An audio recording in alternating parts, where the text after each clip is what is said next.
Casey funny, yeah, yeah.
Casey funny, yeah, yeah.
just unmuted my mic on my phone. Hello. Are we good? Hello. We good. Hello. All right. Yeah, we good. All right. You muted your mic. Okay. And you turn your phone down. And I Okay. turn my phone down. All right. All right. So there's no feedback. Okay. All right. Hey, what's up, y'all? Good morning, good people. We are back in the studio for another edition of our beautiful program. It is June 22nd, 2024. We are Spades podcast. We have a special guest in the building. Rome, my brother, what's going on? Yes, sir. Welcome to the square table. Yes, sir. What's up, bro? Welcome to the square table. Yes, sir. Yeah, Scoop, go ahead and Oh, okay. Put all your stuff out there real quick. Okay, so I just got two things to just talk about real quick before we get into our topics in the conversation.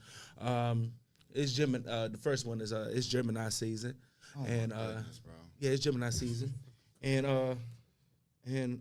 my lovely mother turned 61 on the 20th.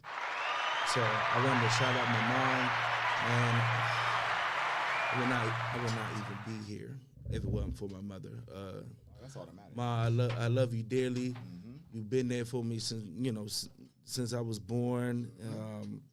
Come out of you from the YMCA to the elementary school to karate to football to swimming. Yep. You was a mom not just to me but to everybody that came around me. You was always everybody's favorite mom. Everybody used to call you Mama Scoop. Mm-hmm. You know what I'm saying? Not only you did things above and beyond for me and for everybody. You know what I'm saying? You know, when you on JV, you know what I'm saying? If your parents would bring something for it, they just bring something for JV or vice versa. My mom wasn't like that. She did it for both of them. You know what I'm saying? Taking people home. I'm trying to go home, Mom.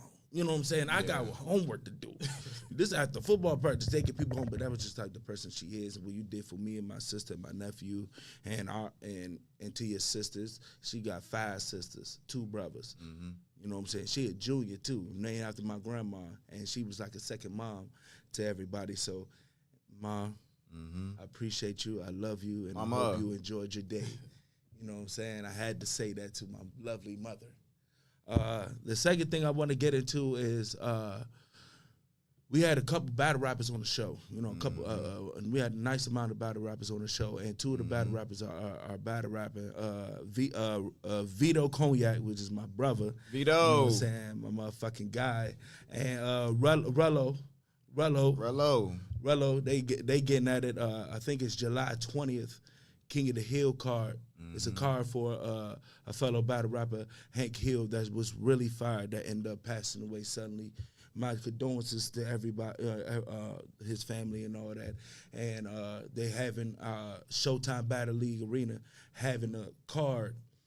Then the proceeds go to his family on the 20th. So if y'all want to link in, we're going to have that in the description. Yep. So you can get your tickets and support the cause and listen to some fire rounds from a lot of fire people. You know what I'm saying? So we're going to give you more information on there. But, hey, Rello, hey, tighten up. Hey, when they did the face-off, they put $200 on the floor. Hey, Rello, tighten up, because I appreciate you for coming on the show, bro. You know what I'm saying? You my guy. I like your content and all that. My man about to kill you, bro. I'm telling you. Let me look in the camera. My man about to do you greasy, cuz. I'm telling you. You better write, bro. You better take off work some. You know what I'm saying? I'm telling you. It's going to get dark, and I'm going to be right there. You know what I'm saying? I'm telling you. And if you ever do your thing, I'm going to shake your hand, bro. But I'm telling you, you better tune up. And they the opener. They start early first. Oh, they the oh opener yeah, call. So we got to get there early. Like, I ain't doing Nathaniel but that day. You hear me? You know what I'm saying? Hey, I can't wait. Let's get it on. That's going to be fun.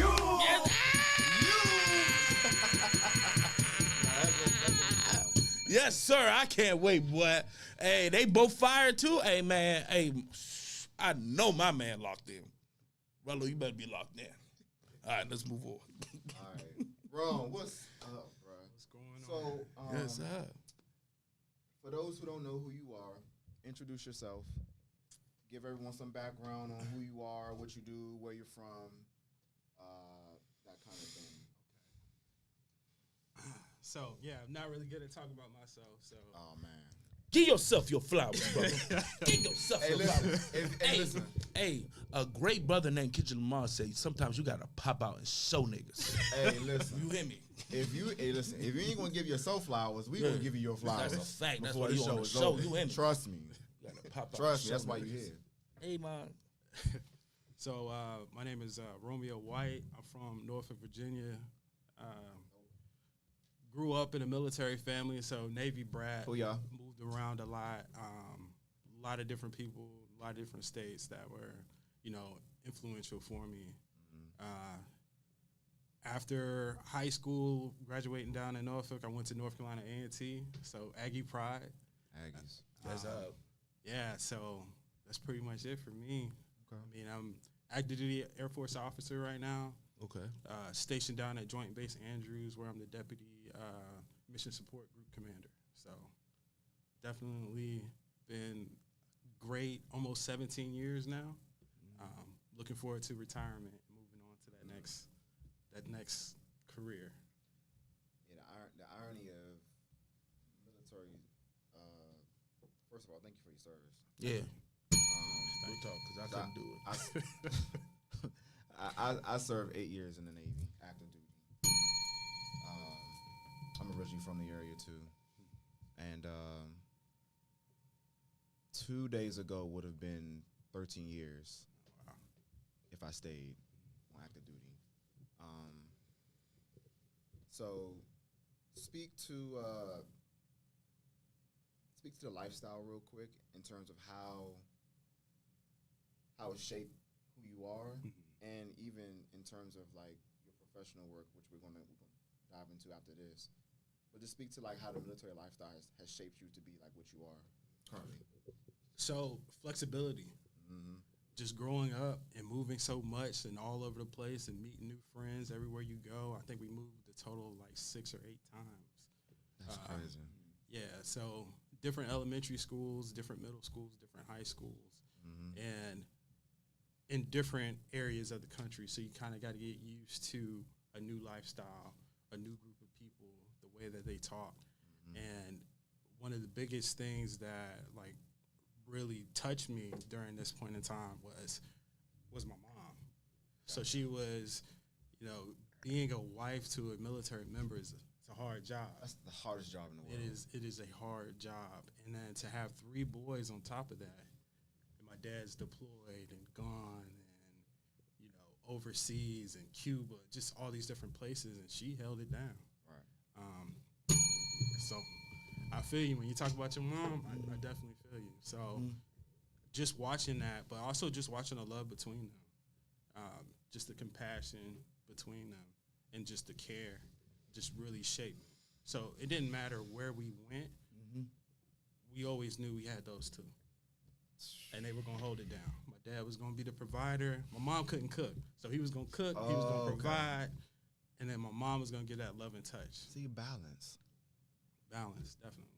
Balance. You said that out loud too. But that's cool though. Nah, it's cool though. You know what I'm saying? But when Ma Deuce here, you know what I'm saying? Does she accept it? Like, does she know like she's self-aware or? Oh, yeah, she Okay, knew. man. She knew. So All right. when my dad was gone, we were eating 5 things. Yak. I don't know if y'all familiar with that. That's like a 757. You said what? Yak. Yak. Yeah, yak. It's like Not that cognac. No, yak. Oh, yak, okay. Well, I don't know it's what like that a is. noodles. You put some egg in there, some meat, Worcestershire sauce, some ketchup, and you just kind of. It just depends. You might throw some onions in there. So Everybody ramen. makes it. It's basically like black ramen. Yeah. There you go. It's black ramen. It's black ramen. It's basically ramen, yeah. But So except you just Yeah, you just put a whole just bunch of stuff spruced in it there. up. I didn't know that was a specific name for that shit. I just thought that shit was some ghetto shit that somebody whipped up in it. You know what I'm saying? Like, We just call it ramen. Lord have mercy. Everybody got their own way how they cook their ramen. You hear me? You know what I'm saying? Like, How you cook yours? how I cook mine? Okay, yeah, all right. yeah, Depends on the mood. Okay. Depends on the mood. Especially when niggas was in college. You know what I'm saying? Because after college, it took me years to eat it again. Because I was eating it for breakfast, lunch, dinner, and a snack. You hear what I'm saying? Oh, yeah. Because the cafeteria roof cave in, right? So the food schedule with the shit was fucked up. You know what I'm saying? So they wasn't getting good free food like that. You know what I'm saying? So like the noodles was the noodles was the way. You hear me? So in the microwave, you know what I'm saying? I fill it up. What's your first step? My first step? Yeah. So my first step is depends on how I want it. Sometimes I crunch it up. Sometimes I don't. You know what I'm saying? Depends on how I want to produce that thing. You know what I'm saying? Sometimes I crunch it up. Sometimes I don't. You know what I'm saying? Gotta get some butter. Put some butter in that thing. Okay. You know what I'm Valid. saying? Okay, valid. You know, you gotta put the butter in there first if you put it in the microwave. You know what I'm saying? Valid. Okay. You know what I'm saying? You wait it a little marinate if you put it on the stove. Let it marinate. You know, then you put the butter on there. You know what I'm saying? So I do that, you know what I'm saying? And depends on what I got at my disposal. So, you know, I like to use extra seasoning. You know what I'm saying? So, like, because I was buying the packs back to back. So it was always like, I'm going to run out of season, but then I got another pack. Okay. So I would just bam, bam. Then, you know, hot sauce depends if I want it hot or not. You know what I'm saying? If you really want to get That's super a necessity. If you really, what hot sauce got to be a necessity. That's a necessity for mine. You know what I'm saying? So, it depends. It really do depends. The less season I have, the more hot sauce I put on there. Okay. You know what I'm saying? I see what you're saying. Okay. You know what I'm saying? And I might one time. Yeah, we really going through this. One time I put some barbecue sauce in it. It was delicious. Barbecue sauce and ramen, bro. I did. It was only one time though. It was only one time. I tried it out. You know what I'm saying? I tried it out. But I'm simple. You know what I'm saying? Not too much. You do it too? Sometimes. And you put some Old Bay on that thing. Huh? Yeah, barbecue sauce. Yeah. That's the only other sauce than hot sauce I put on there. Okay, I'm with you with the Old Bay. Yeah, some Old Bay on that thing. yeah, yes sir. Barbecue sauce and ramen. Yeah. It was delicious. Right, Only did it one time though. I'm about to, it was off of necessity because I ain't had no hot sauce. I'm about to lose my mind. I ain't had no hot sauce. All I had was barbecue sauce, and I was like, man. Oh. Yeah. So I ain't had the extra seasoning like I like. I ain't had no hot sauce. So I saw the barbecue. I saw the Sweet Baby Ray. Everybody know that's the #1 barbecue sauce. That Sweet Baby Ray. I can put that little bit of that Sweet Baby Ray in that joke, and that was delicious, boy. I'm telling you. Man, put a little some lunch meat in it, or you want to get fancy, get some aqua sauces, some shrimp. You know what I'm saying? And then I'm with you with the shrimp. Hey, you eating good? With Okay. Now what about garlic? Huh? What about garlic? I ain't thinking about garlic when it comes to noodles. I'm not gonna lie to you. I might try it. I just never thought about it. You know what I'm saying? I like garlic on everything else, on my steaks and all that. I ain't putting no. You know what I'm saying? One time my sister had some scallions. I put a little scallions on there, but I ain't too much. You know what I'm saying? I'm simple. Bro, we just went off on a whole tangent. We always do that. We always do that. We always end up turning around with food, but you know it is what it is. You know what I'm saying? And I'm fasting right now. I'm getting hungry, but I'm gonna power through. I'm power through. I'm gonna shoot you that yak recipe. Yeah, I got y'all. Yeah, nah, shoot that my way. I got y'all. You said, Cause when you say yak, I'm like, yeah, it's a I'm thinking of a dance. No, I'm thinking of a dance. I was like, are y'all getting drunk? But okay, you said egg. Yeah, it's like ketchup, egg, noodles, ketchup, Worcestershire sauce. Worcestershire. Hold on, ketchup? Worcestershire. Ketchup. I mean, ketchup not too far from barbecue. Killing me, bro. And you just mix it. Yeah. You gotta eat what you got. You gotta do what you gotta do. Oh, I lied to you. A couple times I put garlic butter in my in my noodles. You put garlic butter in your noodles, but you didn't use garlic. No, I think I still did use garlic. It's garlic in the butter, but I ain't used the cloves. Y'all see what I gotta do with or the mints. I ain't do that. But the garlic butter is torch. Garlic butter go on a lot of stuff. You can dip garlic butter in a lot. It's versatile. It really is. You might as well just use garlic, bro. Why? What you mean, what? Bro, okay, try it. I'm going to try it. But try it. With garlic butter, your breath is not going to be stinking like that. With garlic. I'm not concerned with that. I don't care about that. At the moment, no. Okay, try it. If you don't like it, I owe you 5. You don't got to owe me 5. I'm just going to tell you I don't like it. I'm just going to tell you I don't like it. I guarantee that's not it. I guarantee you'll like it. You'll like it. Okay. All right. moving on from food. So Rome, so speak on a nonprofit. Okay. First of all, why'd you start it? What's your goal? What do you want to ultimately accomplish having the nonprofit? Because actually, you are the first person we've had on the show that has a nonprofit, and that was part of the reason why we wanted to have you on, was that and just everything surrounding it.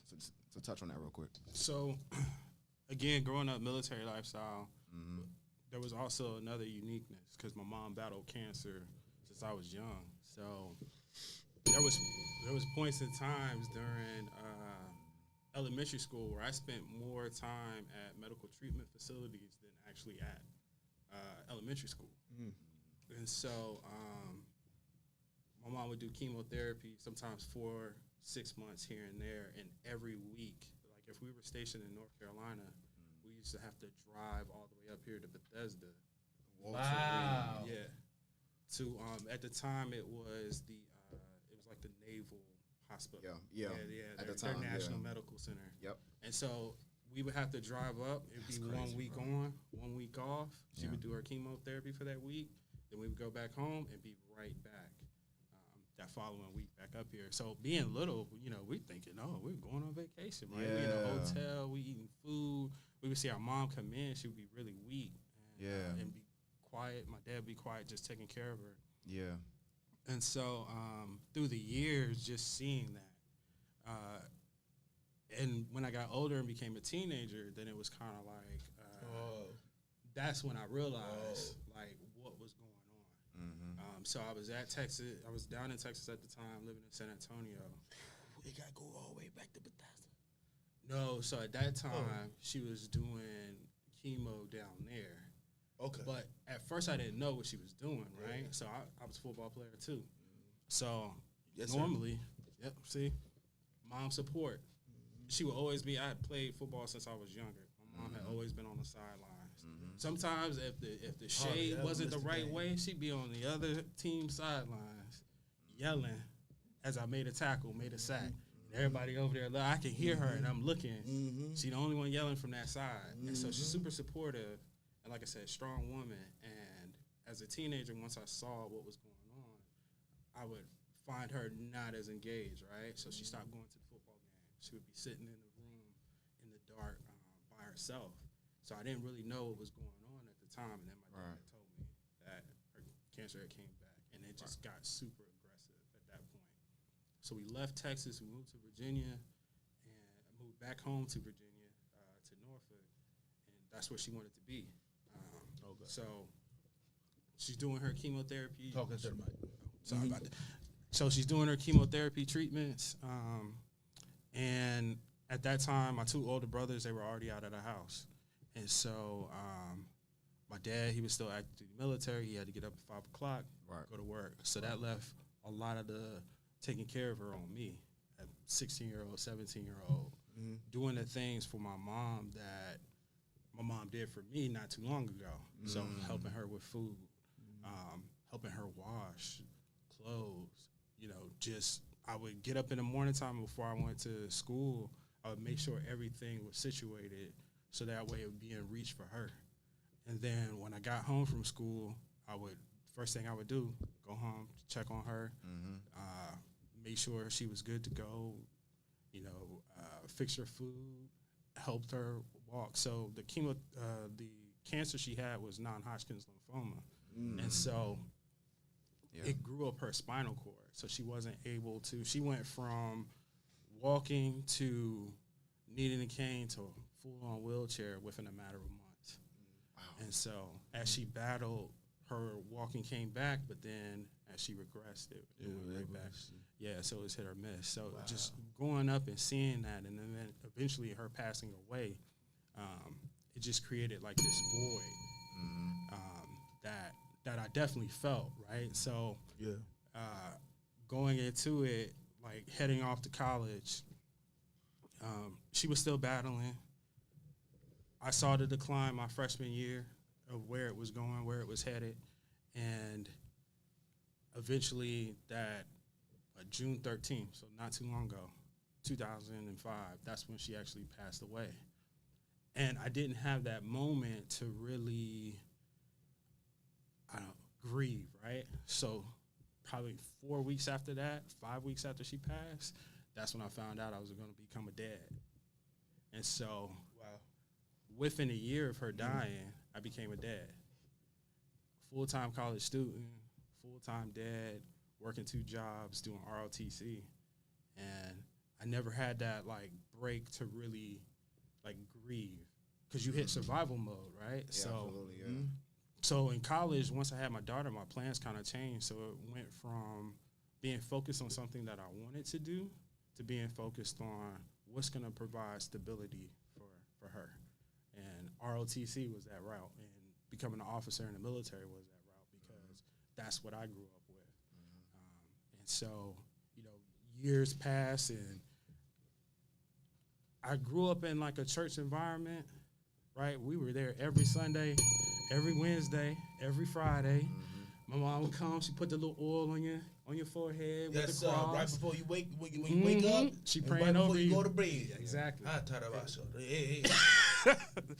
100%. Wednesday Bible study. Yeah, it's called Friday choir rehearsal. You know what I'm saying? It's called anointing. Hey, For those that don't know, yeah. I know it. I'm talking about for those who don't know. Yeah. Oh yeah.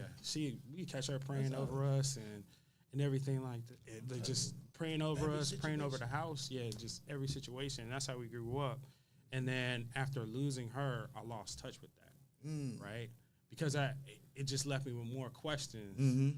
And even though, I had my dad, great dad, strong dad, I had great brothers, strong brothers, we all were grieving. So all those closest to us, everybody was grieving in their own way. And being a military family that's constantly moving, that's your nucleus, like that's your unit, right? So everybody inside my unit is grieving. So I'm just out here just making decisions, right? Yeah. And so I would find myself during points in times like reconnecting with God. As I moved to different locations, I would find a good church, I would reconnect, and then things would go in a certain direction. That's what I need to find. I need to find a good church. I got one for you. I text you about that. Okay. It's down in Manassas, though. But it's really good. And so, fast forward, it was recently that I went to this course. It was like a leadership course down at Maxwell Air Force Base, and it was focused on the human element to leading. And so we covered like a lot of real dark subjects as far as like suicide and death and how to deal with it. Need to talk about it. Exactly. Need to talk about it. Yes. And that's what we did. We talked about it in depth. And so one of my classmates told this story about how her husband died. And I won't go into all the details, but pretty much she was headed off to deploy to a certain location, to PCS to a certain location overseas, and her husband passed away within 3 days of her leaving. Suicide. No. It wasn't suicide. It was a medical. Okay. That nobody saw coming. Damn. Wow. And so, so he passes away, and like, she tells the whole story, and like looking around the classroom, like everybody's feeling it, and you see the tears start to roll down some people's eyes, and tears rolling down her eyes, and then she looks at us and she says, "I felt alone, like I was alone at that point because her husband was her support element through the 12 years of her career." And so at the time that I was in that course, that was my only focus. Like I didn't have work or I didn't have kids to take care of or anything like that. So I was able to really reflect on that I felt alone.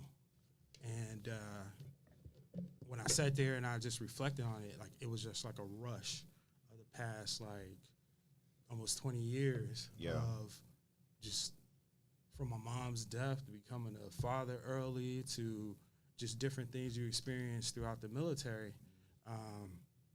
I just sat with that. And then I had to pray.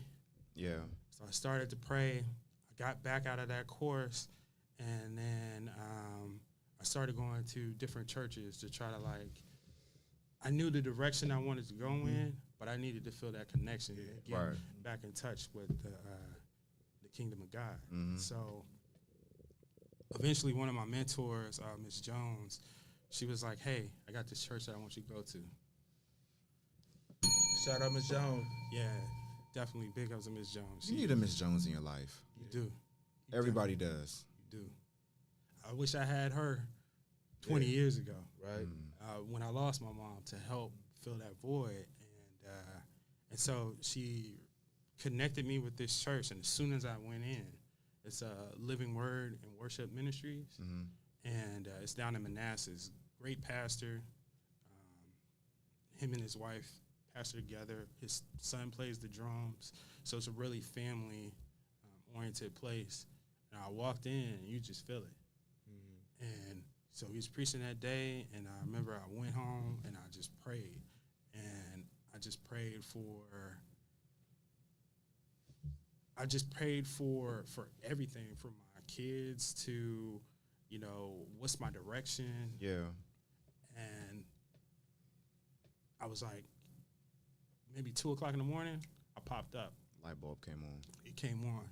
Got my computer out and I started typing. And I was like, everything that I experienced brought me wisdom, right? Right. Because there's a lot of people who lose a parent and they go the opposite direction. Complete opposite.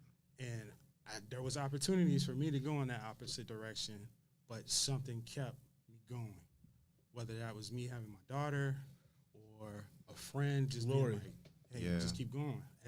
At the time, I'm just thinking it's grit, right? It's just determination just pushing you through, but really it was God Yeah, right. every step of the way. Right. And so I pop up that night, I start to type. I type out everything for the nonprofit. And I'm like, I want to impact those who are in this similar situation that have lost a parent to cancer. Because it's different watching your parent die of cancer, because there's a lot of pain, there's a lot of suffering that you see from the treatments that impact you, especially if you're younger. Right. And you see that, it leaves you with a lot of questions.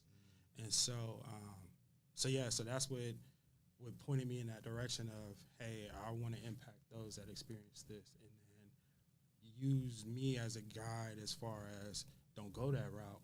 Like, I'm very thankful for my daughter, but if I can stop somebody from feeling a void of losing a parent by having a child at such a young age, then let me do it. Let me give you that advice. And then, being in the military helps, like, mold that discipline. Right. Mold that leadership, that understanding, how important mentorship is. So yeah, that's how I got started. And it took all of one day to type out everything, the direction, the age groups, just all the information just came to me one night, 2:00 in the morning. And the next morning, I hopped on LegalZoom. I was like, creating this nonprofit. It's like when God tells you to go, you go, and then everything just kind of falls into place. Yeah. I'm so no go, bro. Yeah, I feel you on that. You know what I'm saying? I can relate to that. When I was 13, I lost my father to liver disease, and the complications of him getting the transplant and all that didn't work out. Ended up passing away. So it wasn't cancer, but I understand what it's like to lose a parent at a young age. I appreciate people like you. You know what I'm saying? Because I had people like that helped me out. We had my old YMCA counselor, or Mr. Ed. You give me that feel. You know what I'm saying? A dude named Waverly Carter. You know what I'm saying? Coach Unk. You know what I'm saying? Fellas like that was in my life that helped me to a path. Cause I had a lot of anger, didn't understand. I'm like, we going to church and all that. Like, Lord, I'm like, why you taking from me? You know what I'm saying? It was a lot of emotion that you just didn't understand at that age. So to you, the nonprofit that you're doing for the people that losing somebody, you know, especially at that age, I commend You know what I'm saying? Because the struggles of that is crazy coming from people that actually went through that. You know what I'm saying? At that age, I was a freshman in high school. You know what I'm saying? Going through that. You know what I'm saying? And it was really hard because you know how people say you a mama's boy. I grew into that after my dad. I was a daddy's boy. You know, so I was with my pops all the time. So like that struck a chord with me. Your journey and your journey into doing what you're doing, brother. You know what I'm saying? Because I kind of had the same journey and to what I'm doing now on this show. You know, some of the experiences that I have that people that went through when it comes to the childhood trauma, losing a parent, sexual assault and things like that, you know what I'm saying, that I have personally have been through. I want to be a light to the people that go through it. Because hurt people don't have to hurt people. We don't have to. I understand why it happens. You know what I'm saying? I understand the trauma that dictates that, but we have to work on yourself and not let that happen, because it's understanding, but it still don't make it right. You know what I'm saying? Like, we understand why you did what you did. We understand the trauma it still don't make it right. You know what I'm saying? Right. So you got to get within yourself, because I had a mean streak, bro, because I just didn't understand why. Why? You know? So to have a program specifically for that, man, we need it. We need it, because I know how I felt in that moment. It took a lot of people, reaching out that wasn't family. Right. You know what I'm saying? Like, I ain't going to say my family wasn't there. I'm not going to say that, because they definitely was. There's certain people that was. Right. With certain people that wasn't. Right. You know what I'm saying? But the people, that's why one of my things that I say the most is loyalty make you family. Blood makes you related. 100%. You know what I'm saying? 1,000%. And you got to look at that. You know what I'm saying? I don't know how many people that you touch that look at you like family because you did that. You know what I'm saying? And I will forever have love for people like Mr. Ed. You know what I'm saying? I will forever have love for them people. You know what I'm saying? Because they was there when I was at my lowest, when I was at the darkest point of my life, when I thought about killing myself, when the devil was working hard, thinking that the wrong parent died, just in a dark place, bro. Just in a dark place. And have people like you in the Lord get you up out of there. We need people like that. We need people to teach the message that the Lord is the way. Yes. I don't care what your religion, whatever, just seek righteousness. What you doing? Because when you're in the dark places, you get dark thoughts and you do dark actions. When you control that, and you can cipher through that, and knowing that's the enemy playing mind tricks on you. When you get up out of that, you feel so relieved. And you find light. And you find the light. So that's why it's important like this. That's why conversations important like this. Non-profits programs and people like you is so important, brother. Go ahead. See, you giving you your flowers. Yeah, you made a very, very valid and great point when you said that even though you had your unit, right, you had your village, but God got you through 100% all of that. And what Scoop was just talking about in terms of seek just diving into that spiritual realm. I think a lot of times now we're scared to do that because we have like so many questions, right? Or we're afraid even, right? But just in terms of speaking on the Bible specifically, it tells you everything you need to know about life. What to do, what to stay away from, who to stay away from, who to surround yourself around. Don't take it literal. Listen Right. to the message. Right. People be like, that's ridiculous. It's Right. Just learn the lesson from what the verse is saying, brother. Right. You know what I'm saying? Speaking more so in the New Testament. Mm-hmm.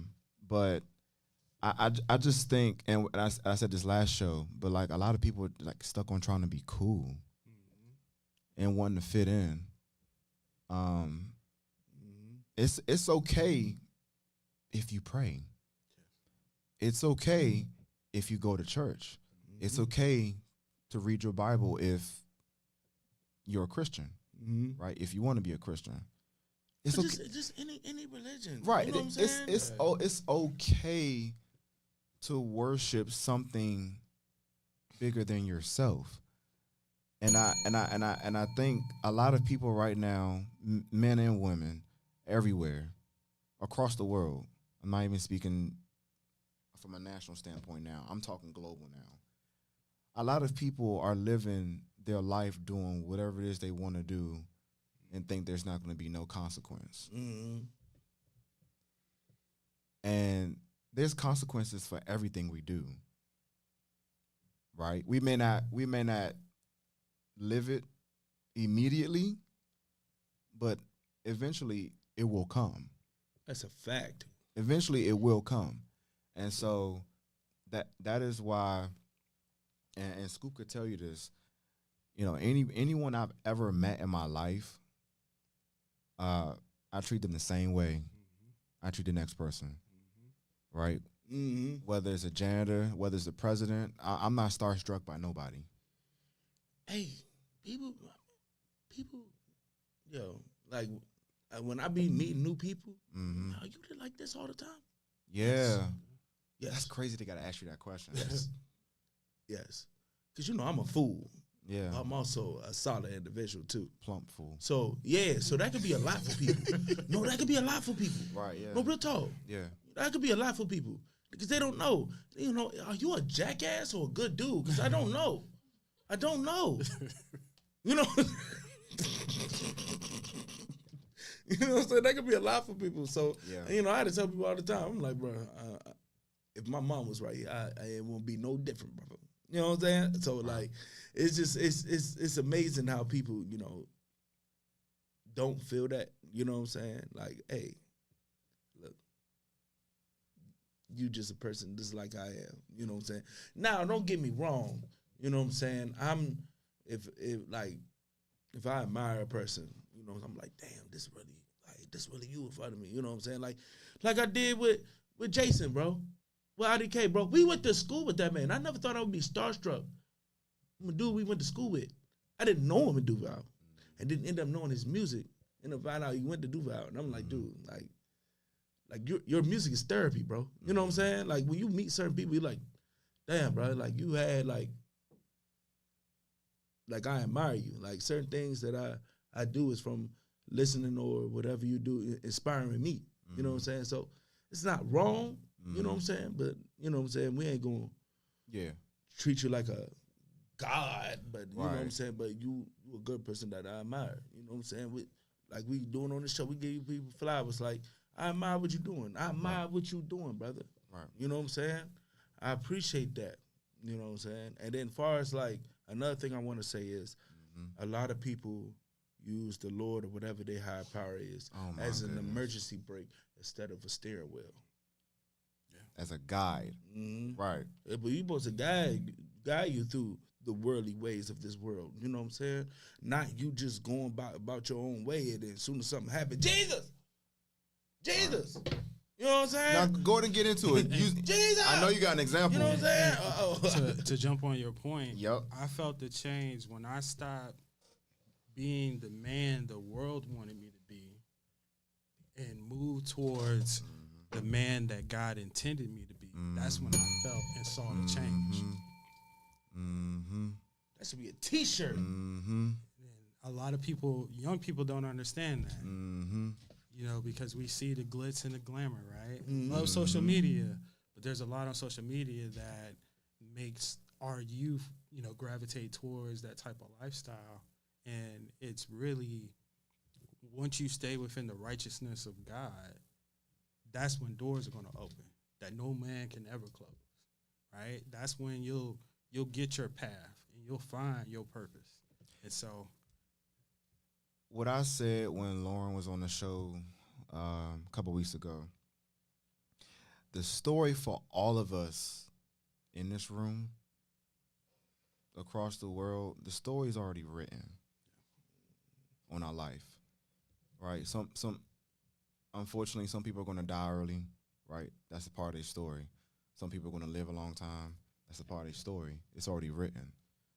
And what I said was it is our responsibility to figure out what that is, right? That's a part of identifying what your purpose is in life, right? Is trying to live that righteous life, right? And the only way you're going to figure out what your purpose is if you develop a relationship with him, right? You develop a relationship with him, you're gonna get so much clarity on things that you at one point in time thought, man, like I can't shake this. Mm-hmm. I can't shake addiction. I can't shake dealing drugs. I can't shake a life of crime. But it's been documented throughout our history to this day, people who were struggling with something and they had the courage and the sheer will to develop a relationship with him. And the minute they did that, everything changed. Everything changed, right? Because that's part of what the New Testament is, right? We can sin as much as we want, but as long as we repent for our sins, all is forgiven, right? In the Old Testament, it wasn't like that, right? But again, people don't want to go down that road of getting comfortable and starting a relationship with God because it's not cool. Mm-hmm. It's not something that is looked at as, you getting brownie points, right? It's looked at as, oh, well, that's lame, or that's whack, or why are you doing this, or why are you doing that? Why are you going to church? Why are you reading your Bible? Why?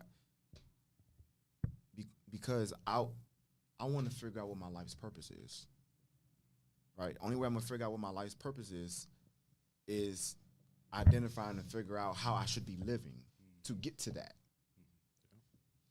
But we're all living without any consequence, without any sort of pushback about anything. Because that's the other thing, too. People don't want nobody to say nothing to them about anything. Mm-hmm. Not at all. You just can't tell your truth or the truth. I mean, something as simple, like we've talked about this before, something as simple as telling a young boy, like, bro, pull up your pants, right? You barely can do that, right? True. Without something happening. Mm-hmm. Debauchery is celebrated more than righteousness, which is crazy. Yeah. You know what I'm saying? Bullshit is celebrated, bro. It don't make no sense, bro. And then they like, why are you telling me this? I'm like, bro, like what? Mm-hmm. Why you tell a little kid not to cross the street without looking? You ready to participate? Go ahead, jump in. Jump in, Michelle. Any odorlings. So just imagine having those same issues within our own, I guess, unit of our culture or whatever, but having to go to companies and talk about wanting to bring charity awareness to our community and they shoot it down or they don't want to participate. That is another outcome of only certain situations or certain companies who don't look like them being accepted. We had such a hard time getting into these medical facilities to get our charity in the door to say, hey, we're having Christmas in July. Do y'all want to participate? We want to bring this awareness to your children who are suffering with cancer at this moment. We want to make sure that they bring a little bit of light into their worlds, but y'all want to talk to us about guidelines, or you want to talk to us about how it's going to make the company look and what is it going to bring into them. No, the money we need is for the families to help with bringing, counters along to help, counsel them through this time, or to bring a little bit of joy into these children's lives just for the moment. But y'all want to talk about guidelines. Make that make sense to me. So, I'm gonna just say this, and That's ridiculous, bro. That's know. ridiculous, bro. I ain't gonna say no names on these hospitals well, because I work for one of them. But I'm gonna say it for you. No, that's crazy. I'm gonna say it for you because That's crazy. Because number That's one, crazy. I don't care, and we speak truth here. But the pharmaceutical companies control everything. those are facts. And they killed Sebi, man. They control everything, right? The people at the very tops of those organizations, those some dark individuals. I'm tough. I'm just I'm I'm tough. and then how, and I'm not going to get into this because this conversation can go way left, but how I'm going to just say this, how interconnected the pharmaceutical companies and the food industry is. I'm going to just leave that there. Y'all do y'all research on that. That's very true. So I work in psych. So I'm all down with therapy and get into the root of everything, get into the why you do what you do and all those great things. And so my intentions, or our intentions with our nonprofit, is to be able to have counseling sessions for the family who are going through, because you're going to feel how you feel. I can't tell you your feelings are wrong. I cannot say they're not valid. Right. I want to know why you feel the way you feel and then address that. Right. Because a mom and a husband, a wife and a husband, let me say it correctly, can be upset because the child is sick and they're having a tumultuous time. It has nothing to really do with their marriage, but the fact that they have no control on what's going on with their child. Right. And so I'm a control freak. I'll say that all day. I'm a control freak, okay?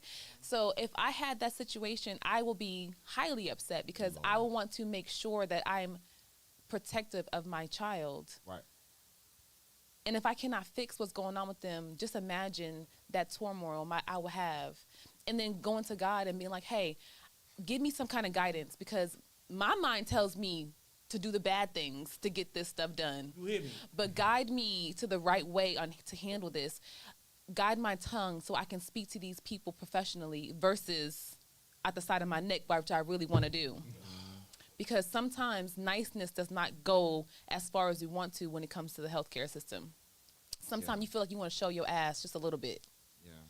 But that's not going to get you nowhere. You're going to be the angry black woman, the angry black man, and we have to get around that. Yeah. We have to speak with intellect because we know we are smart individuals. Yep. We got to use our big words, our big girl voices, our big boy voices, and not speak with such disdain that we're not going to get our point across. Also has some tasteful sternness to it, too. Right. Got to have some tact, though. You know what I'm Having saying? tact is the main thing. Thinking what you're going to say and how you're going to say it. I always tell people that. It's not what you say, it's how you say it. So to get your point across. Yeah. And it's very important for us to make sure that when we go into these establishments, they understand what our mission is, what our values are. So that way they understand this is what our point of us coming into your establishments.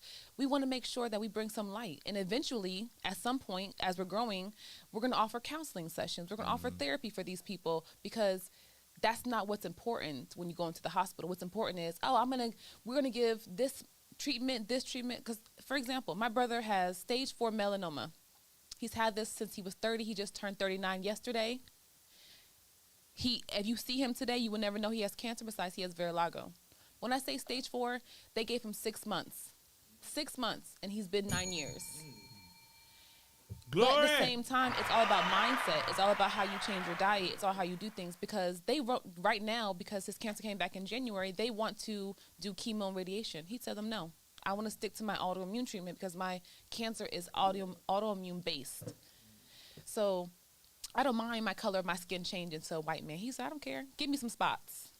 But what you're not going to do is give me something that can kill me because that's what you want to do. Thank you. Give me some holistic options. Give me some options to make sure that my life is worth something. And that is exactly what, eventually when you have a nonprofit that knows information, that gives information to the people, they'll have other options and they'll know what they can talk about to the doctors, giving different options of, hey, I read this or I did this, or I was talking to my community of people within my nonprofit that can give me, that gave me information of, hey, they have the same cancer I have, but I'm not on that treatment, and their person was in remission for 2, 3, 4+ years, but I have yet to be in remission because they keep pushing chemo down my throat, and I'm losing my hair, I'm losing my weight, I'm sick, my bone marrow's going down, and I have no morale. And to piggyback off of what Michelle is saying is that's a part of some of the programs that we plan to have in place, right? So starting next month, we're going to start a speaker series. My daughter just turned 18, so the one I was talking about from being in college, she turned 18, graduated not too long ago. And she's actually headed into the Air Force. So Congratulations. Okay, congratulations. Thank you. So she's going to be hosting this speaker series, and I connected with a couple of friends from A&T.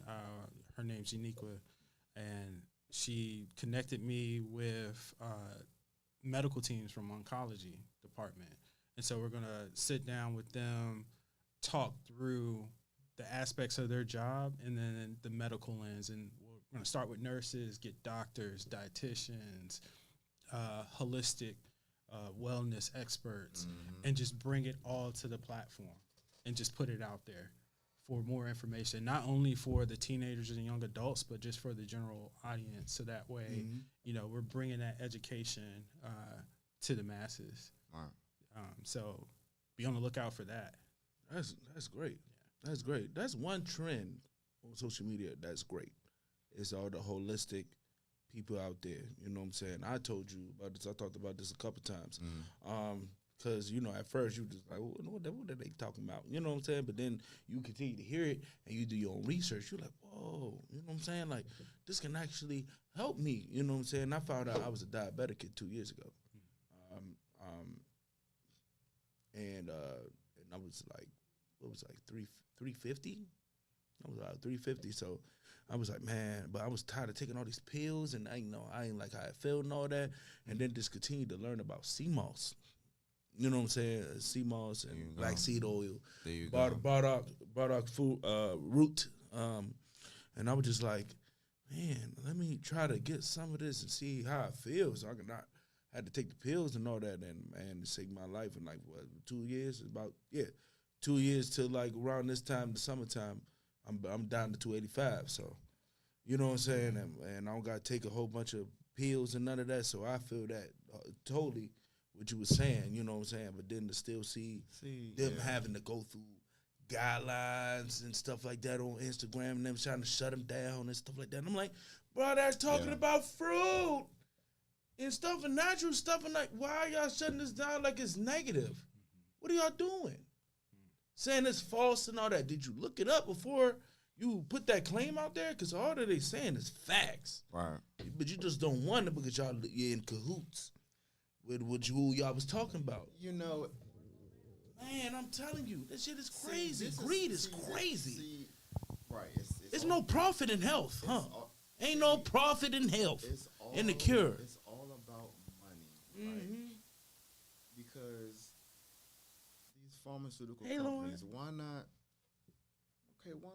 not distribute sea moss pills to the masses? Bro, y'all will make just as much as money, right? But right? They make more money prescribing all that bull crazy medication because it's going to kill you faster. That's why they be whispering the daggone side effects in the commercial. This shit is crazy. They say all the good things loud and bright. Soon as you got explosive diarrhea, you can breathe from the house. I'm like, wait, I'm gonna get high, fall out. I'm like, hold on, say that loud. All fast and stuff. I'm like, what? No, what? You know what? I don't even want it. I don't want it. It's worse. The side effects be worse than what you got to had the pill to take care of it in the first place. So hold on. I have migraines, right? And I take this pill. And it might cure a lot migraines, but I might just have violent vomiting. I might have the violent diarrhea, had narcolepsy, fall asleep in front of the wheel. I'm like, wait a minute. I'd rather just deal with the migraines at this point. I'm about to just deal with the migraines. That is ridiculous. See, this is how the universe be talking to me. Because I suffer from migraines even more so now. Shit. Being on the other side of my service. Mm-hmm. But even even when I was growing up, like whenever I would have headaches, it was almost like anytime I would like look at like a pill bottle, it was just like, what am I doing? Like, why am I about to take this? Right? Because yeah, it may help me in the short term, but in the long term, is it really helping me? Right? So like even to this day, if I absolutely have to, okay, I'll do what I have to do, right? But like all these pills and listen, I'm not taking none of that stuff, bro. Most of it is because you're not listening to your body. So a headache does not mean that you have a headache for whatever reason. It's you're lacking something. Your body is craving something that you're not getting. And people, I just need to take a Tylenol. No, you don't. You need to figure out what you're missing, whether it's water or it's a nutrient or it's a vitamin or something that you're not intaking into your body. Yep. But we're so quick to pop a pill than to realize that your body is needing something. It's craving something. Well, we're a popping pill society.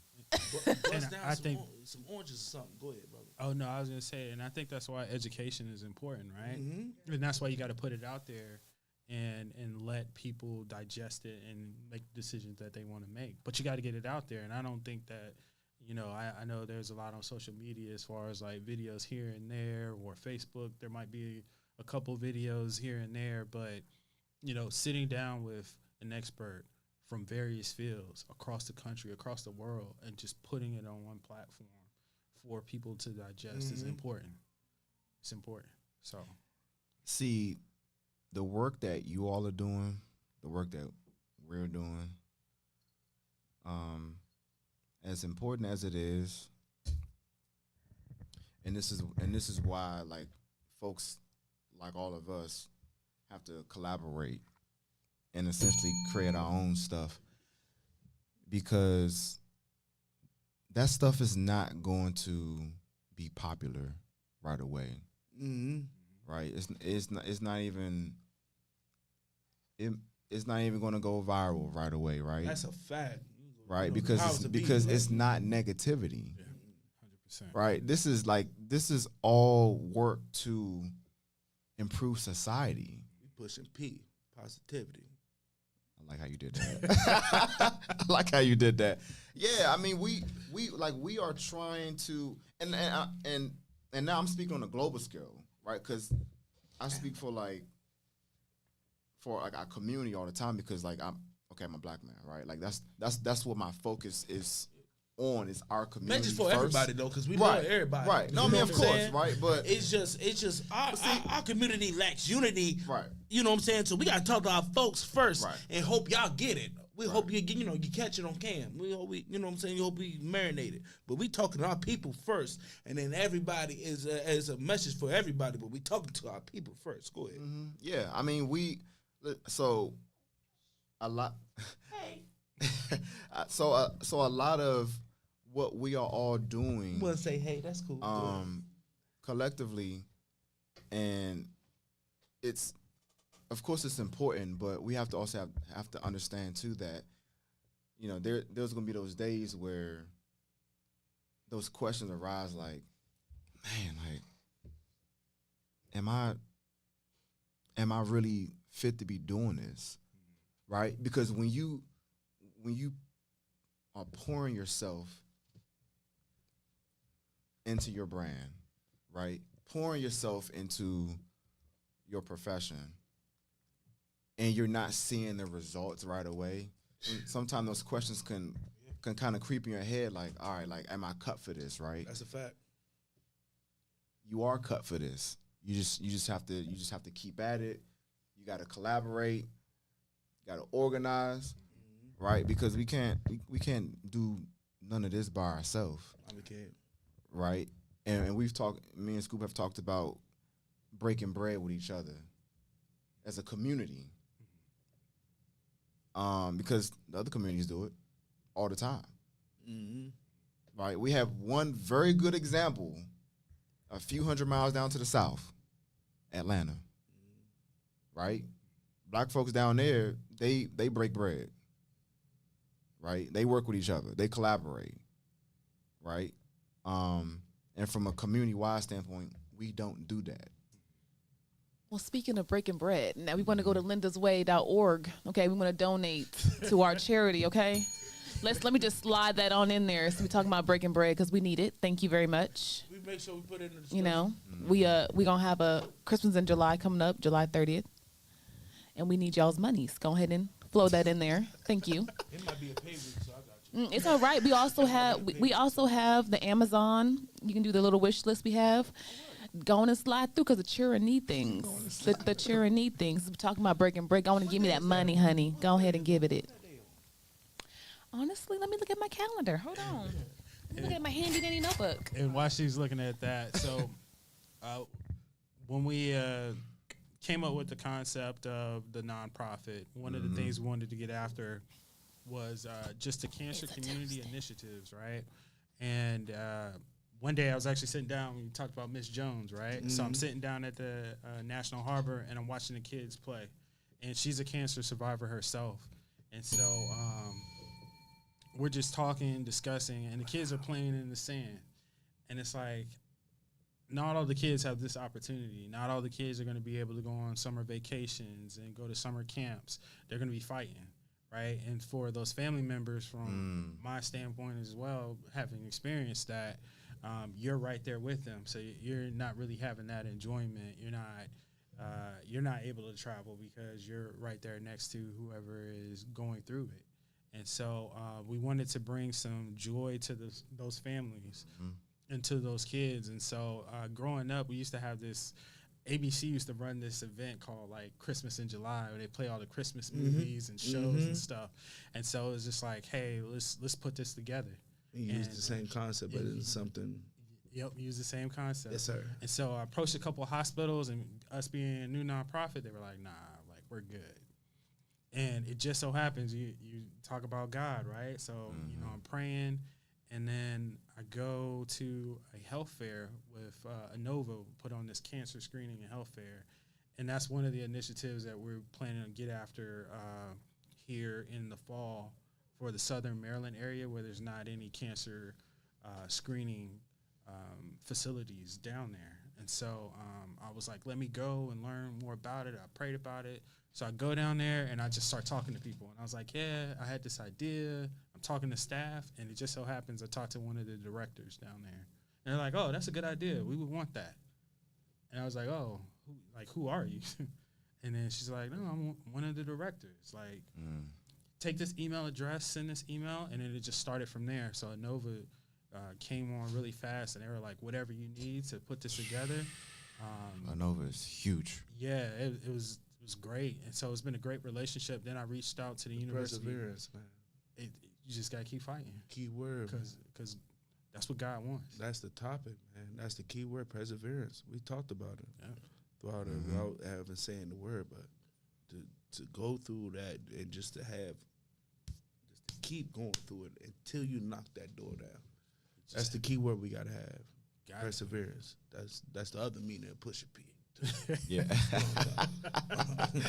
You know what I'm saying? You know what I'm saying? So man, I just love this conversations.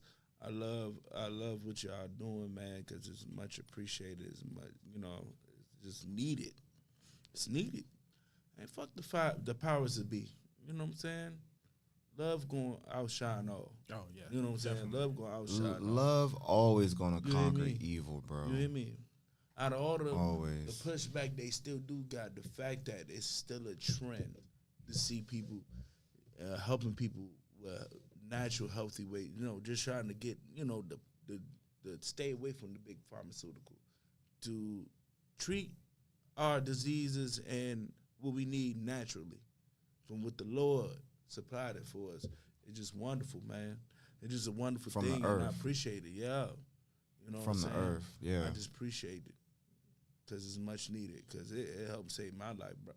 My sugar was like what? Well, it was like 400, bro. They said I was supposed to be in a coma. Wow. And I was just walking around. Mm-hmm. Got it down to like 197. You know what I'm saying? Yeah. Like, That's the glory of God. And where's your weight now? what? I said it. You was 350 350 at one point. 285. Almost 100 pounds down. Hey, bro, I feel lighter, bro. Like See, I yeah. feel lighter. Like, bro, like I was this. I was like this senior year. Yeah. That's the weight. That was like how many years ago? It was like 14 years ago. All right. You know what I'm saying? Like I was like, dang, like there's certain things that I can fit better now. There's certain things that I bought that couldn't fit me, and I told myself I'm gonna keep it because eventually I'm gonna fit it. Right. I can fit a joint and all that. You know what I'm saying? Like, man, it's needed, bro. It's needed, and I know it's gonna be hard. We got persevere through that shit. You know what I'm saying? Because you gonna get some hating. You get some hating. Oh, of course. You get some people that are trying to downplay what you talk about. But you gotta keep doing that. You gotta keep doing it. It's always gonna be a hater around the corner. Always. It's Don't matter. always gonna be somebody talking gonna around be a the corner. hater. It's always, bro. You doing something wrong, you don't got no haters. Jesus had haters. No, that's a fact. That's a fact. Everybody had haters. That's a fact. You Yeah. doing something prosperous, you gonna have some haters. You ain't doing nothing wrong. Want them? Go ahead and come on. We just enjoy it. Go ahead and come on. Because the more you hate, the more popular we're gonna be. That's That's okay. that haterade. That's the fuel. We use the fuel. Haterade. Because the hate in the society brings more clout for some reason. The more you hate, the more clout you're gonna get. Come on and hate the society. Hate us. That's a Because the fact. more you And hate then our it's gonna- organization, Yeah, the popular we're gonna be. Because you make more. It's gonna bring some people like, Yeah. okay, why are you hating on this? Let me see you. What's going on over here? Oh, it's actually great. You a hater, hating on something. Thank you for hating, because I wouldn't have saw your video if you wasn't hating. And now I went to go see what they got going on, and I can now, you know. That's part of what I was saying last show in terms of when people are insecure for themselves, and they're not happy with what they have going on. The dog felt that. And The dog. Leave Cairo alone. Vito. We hear you. Nah, up, my boy? but when someone's insecure for themselves and they not happy and they like, man, like I'm not happy where I'm at right now, right? And then they subconsciously or even consciously just want to just throw fire on what you got going on. Yeah. Right? And it's a lot of people walking around out here not happy. And a big reason as to why that is because they have no spiritual direction 100%. at all. Right? They just doing whatever they want to do. Themselves. The whole purpose is you love yourself so you can love what you do when you bring into the world. Shoot, I love me from the rooter to the tutor, so you can't tell me I ain't the greatest thing since sliced bread. I know that's right. So it don't matter to me. And I tell people, you know the old saying, what you eat don't make me shit. So you can hate me all you like. That's southern. That's Okay, down. I'm from south. Texas. Don't do me. No. My family's from Union, South Carolina. That's why I recognized it. It was familiar. That's why I recognized it, because it was familiar. You know, you like it, I love it. But at the end of the Yeah. day is our organization is going to bring light. So if you don't like us, you don't agree with what we have going on, that's cool. But we know we're making a good pathway into, you know, what's to come. We're going to forage, you know, new people to think, oh, let me help them or open new ideas, because what we have going on right now may be what we have going on, but what you bring to the table is what you bring to the table. If you can't bring nothing to the table that's going to offer, you know, a plus into our world, I'm going to keep your 2 cents to yourself, because I Yeah. don't need it. No, thank you. Thank you, but no, thank you. Yeah. If it ain't positive, because I'm all about positivity. Yeah. Because what has negativity really given us? Nothing. Some bullshit. Right. Positivity brings light, brings A whole new bunch open of doors. bullshit. So it's no point. But you know, hate all you like. Negativity kill you faster. It really do. That's a fact, boy. And it age you faster. It really Man, do. when I was like spazzing a lot, when I was like going through like when I was working at Old as hell. when I was working at Red Robin, and just like a lot of stress, you know what I'm saying? And you was just, you felt that. Your body feels that. When you spaz real bad, bro, the adrenaline dump and the way your body feels, it's not a great feeling, bro. It's not. It's a cortisol. It's not. And it goes back to that spiritual piece, right? Perfect peace. You find that perfect peace when you get into the habit of praying and you reconnect with the kingdom of God, and it affects you so much that, I mean, even being 17, almost 17 years deep as an officer, single dad, I walk around, I'm happy right now with everything in life. Good, bad, whether I'm standing in the valley or standing on top of a mountain, right? I feel this peace inside of me. Exactly. And I'm able just to give my all. Like a lot of people, you build up these emotional walls, these emotional barriers based on your own experiences. But God tells you to open your heart to people. And that's how, And you got to understand it and realize it. Yep. You know what I'm saying? Because a lot of people, I don't care who you are. I don't care what religion you in or none of that. There's been times in your life where you just had favor. Whereas rather you got out of near accident, you know what I'm saying? You found something that you really need that you lost and you unexpectedly found it. Right. You know what I'm saying? That's favor from the Lord, from prayer warriors in your family.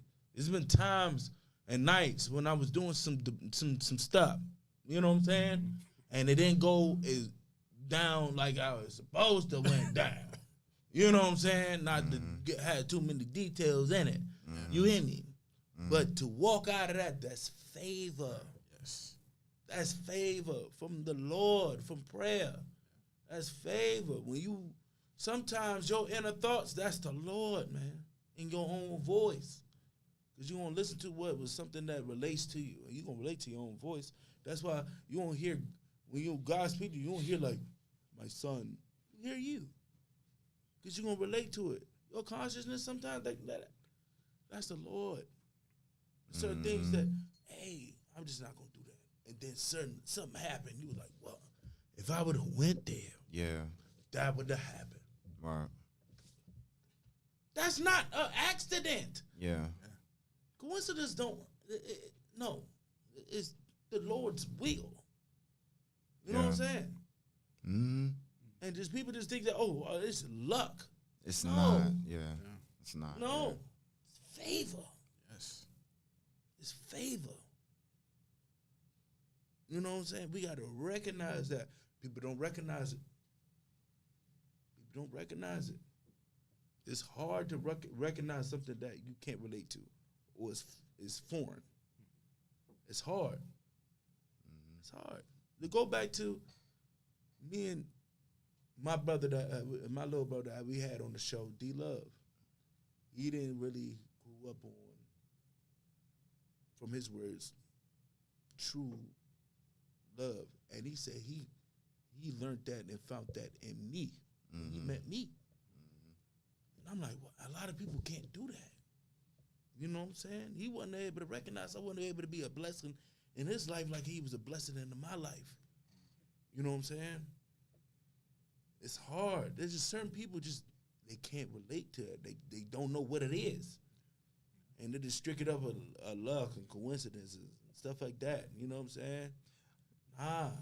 It's deeper than that. Well, and it's deeper than that, bro. And also there's a lot of people out there who say they are a Christian, but they don't know what a Christian is. Yeah. Completely agree. Certain value. So every person you meet is for a reason, a season, or a lesson. So, example, I met Romeo when I was 18. A season. And you say it again. Say that again. Say that one more time. I want you to say it with your chest. You meet people in your life that come in your life for a reason, a season, or to teach you a lesson. Woo! Okay? So, Woo! I met Romeo when I was 18.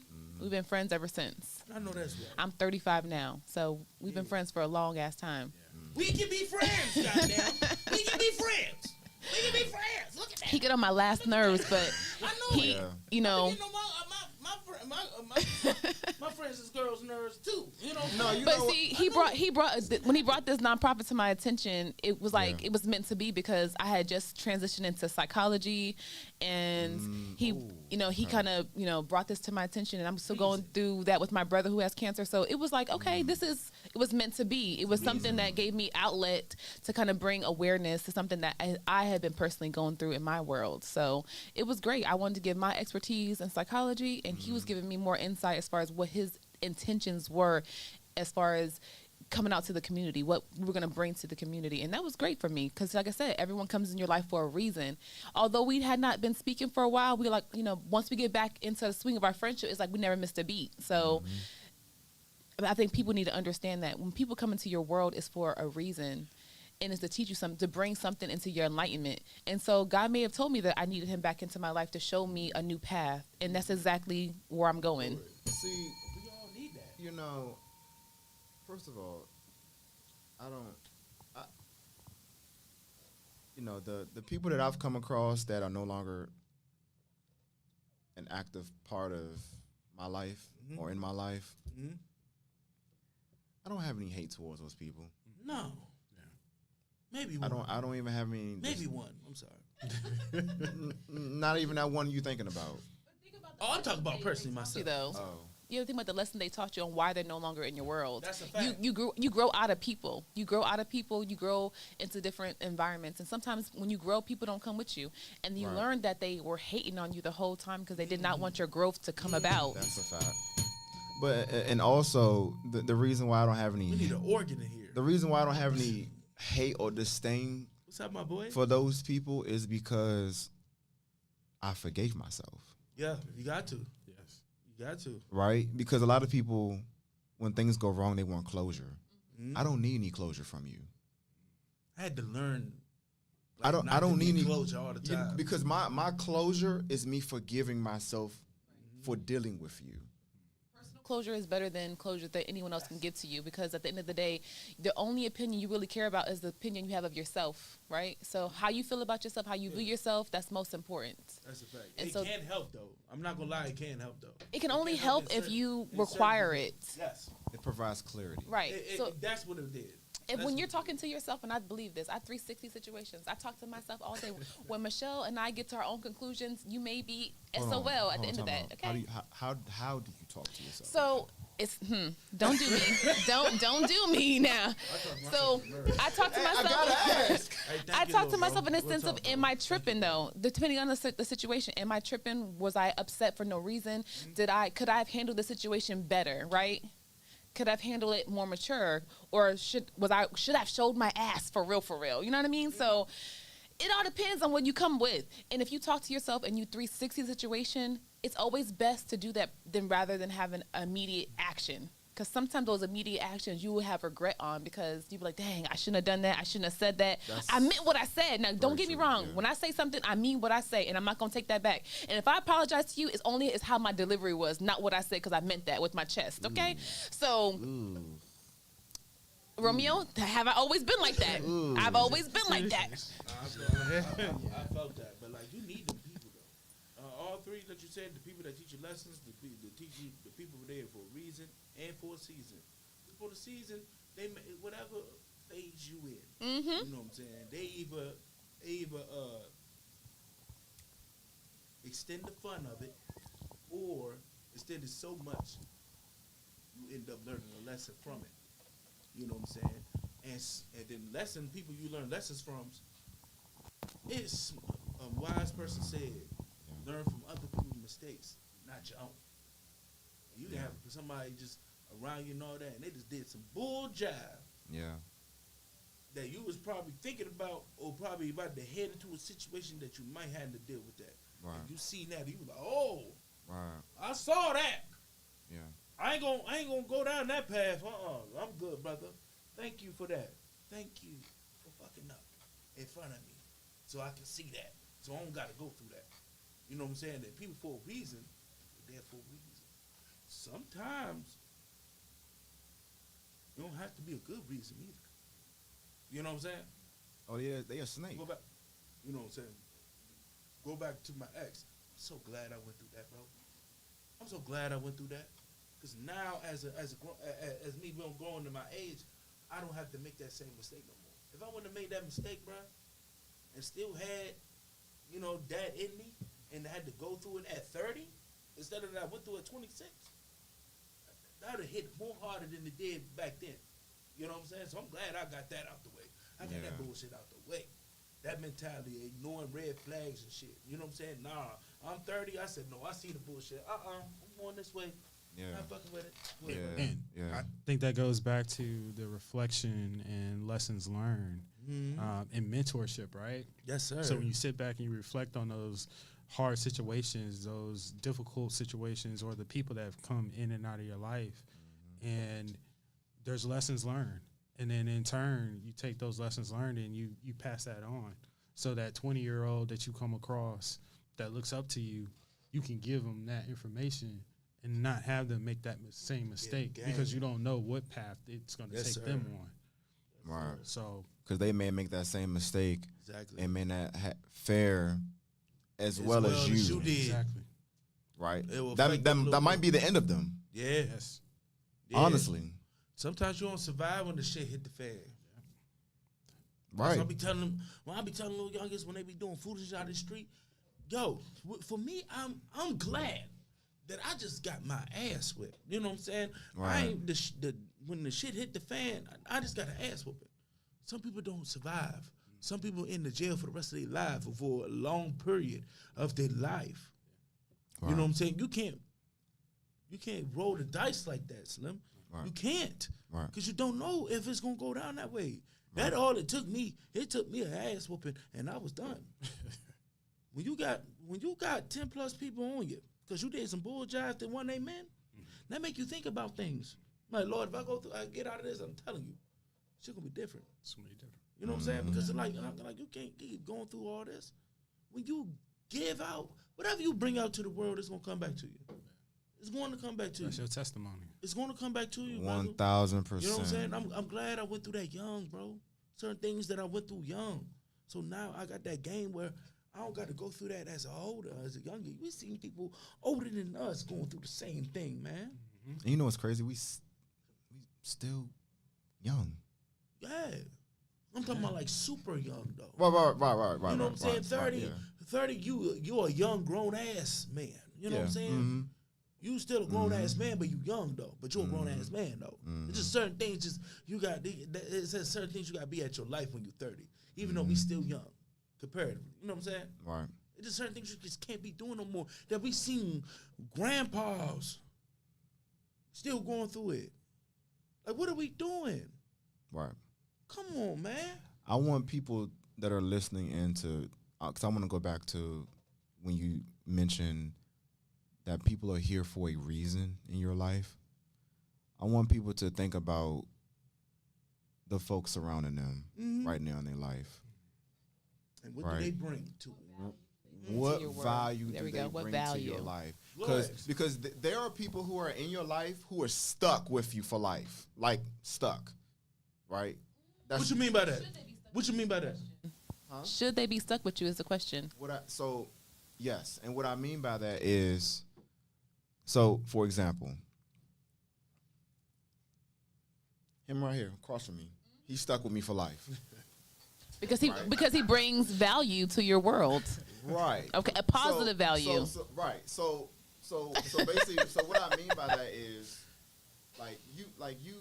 you need another village. Well, he's basically family, right? But you need another village outside of your family, in terms of that's gonna hold you accountable, keep you together, keep you going, keep you on the straight and narrow, because there's gonna be many a days where I'm gonna have to lean on that. Right? And so no matter how much I may try to push him away, right? If I get so far gone in my head to where I'm down and out, right? He's still gonna be there, right? He's still gonna be there, and the people that surround me are still gonna be there because they're meant to be there. Because they see value within you. Exactly.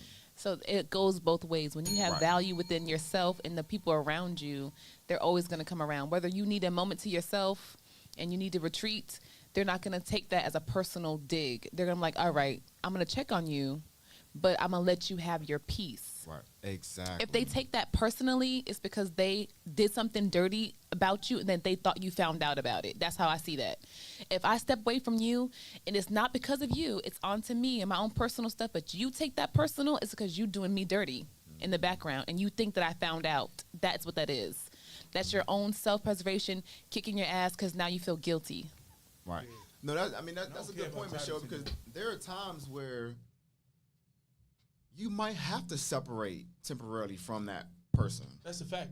And you got not to care about titles, bro. You know what I'm saying? Right. It's a couple aunties that I'm not fucking with. It's an uncle that I'm not fucking with. No, real talk. And they know it.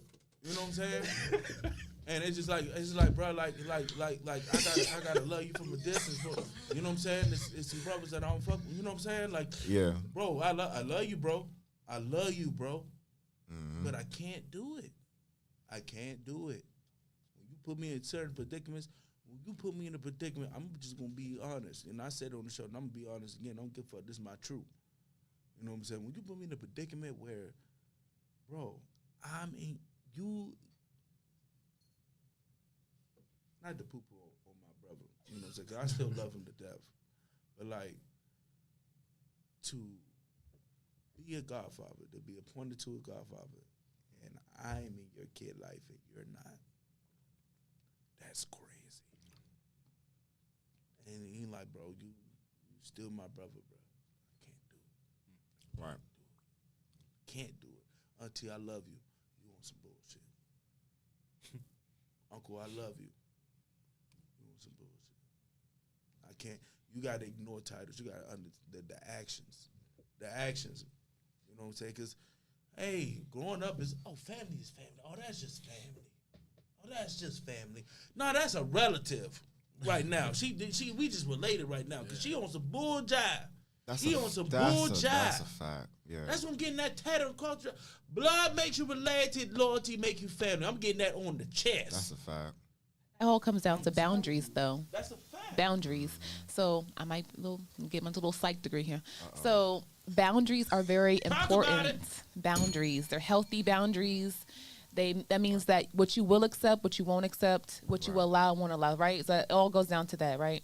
So if I bring chaos and toxicity into your world, I'm crossing major boundaries, right? Because you should have boundaries as far as that's concerned.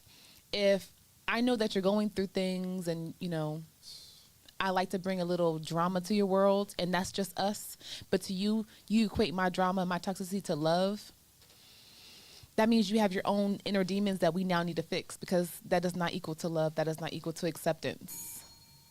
Girl, we need an organ. That's real stuff. That's what I'm going through, man. You bring chaos. Listen, you bring. You bringing a whole bunch of bull jive. You mad? I don't want to be behind bull jive. You bring chaos into my life. I'm doing any and everything to not be around you. Ain't nobody want no. It should be that way, but most people, because they have trauma from their childhood, they're like, well, I'm used to that. I'm accustomed to that drama, that negativity that I'm drawn to it.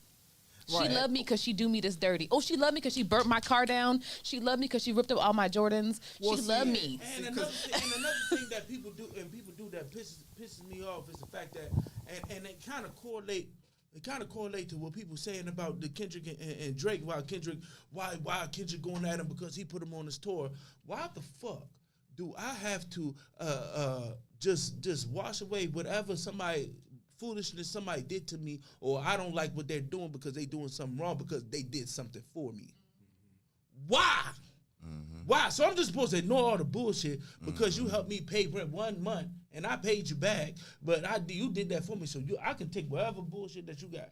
Right. All the bull jobs that you got, I got to take because you did a couple things for me. Why? Why? They want you to accept bad behavior. I do not accept bad behavior. You must not put I did this for you and no. So why you treat me like that if you love me to do that? Why you treat me like that? Because they want you to reward their bad behavior. I don't reward bad behavior. Don't do that. Don't reward their bad behavior. You know, what's funny about that is like the military lifestyle, right? When you're moving across the world and you're moving all these different places, you meet people, they become your family, right? Absolutely. So it makes it like easier to transition to, all right, my auntie's doing me wrong over here. I'm not worried about it because I know I got my good friends over here that'll That's always a look fact. out for me. That's a fact. And so for the military members, it's like it's easy to move that way That's a fact. because we're so accustomed to moving around. That's a fact. And friends become family. Yeah, Yeah, y'all always that's a got to fact. compartmentalize in the military. Yeah. Yeah, know what I'm that's very Yeah. very true. It's not always You gotta healthy. You got to separate. Yeah, no, that shit. no, absolutely. You know what I I'm mean, saying? like I said, there's things that I've experienced that I cannot talk to you about, Yeah. right? Because it's just like it's a matter of national security. Like Yeah. I can't, right? Yeah.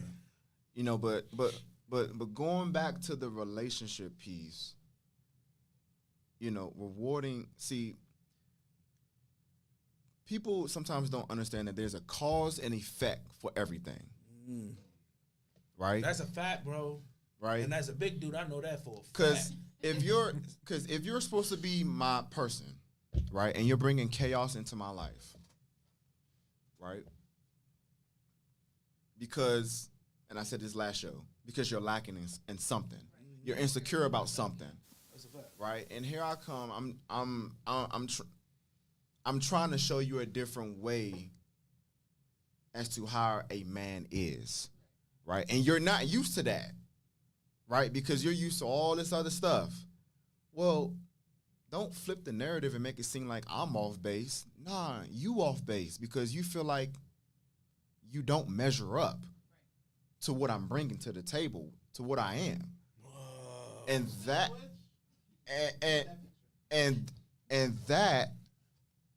and that goes back to trauma. If we are not dealing with our trauma accordingly, like anything else, it's going to fester and it's going to get worse and worse and worse and worse.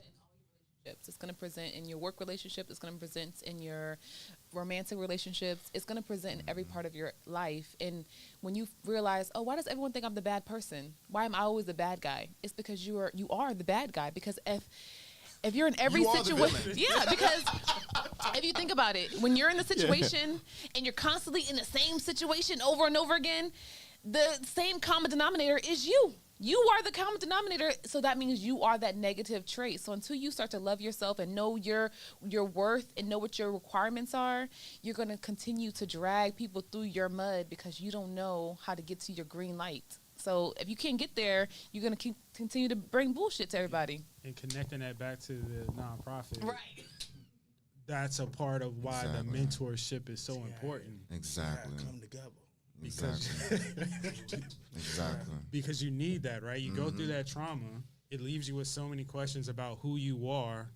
It creates a void in your life, and you fill it with whatever, right? So sometimes bad attention is good attention in your eyes because you're just looking for some type of attention, right? You just lost somebody close to you. That's a fact. And so as you move throughout life without any guidance, without any mentorship, That's the key word. it's going to continue to Right. happen. Every situation you find yourself in will be very similar because you're missing that. Yeah, that's a fact. And that's why we need, this is a cancer support nonprofit. Mm-hmm. There needs to be a violence support nonprofit, because you have trauma from kids witnessing their friends get gunned down, right? Right And in they front never- of them. That shit right is in front terrible, of them, bro. and they never deal with it, right? So every situation you go into, you're thinking that a sudden loss is going to happen. So Shit's bad, bro. I don't need to put myself into everybody because they're going to leave anyway, right? And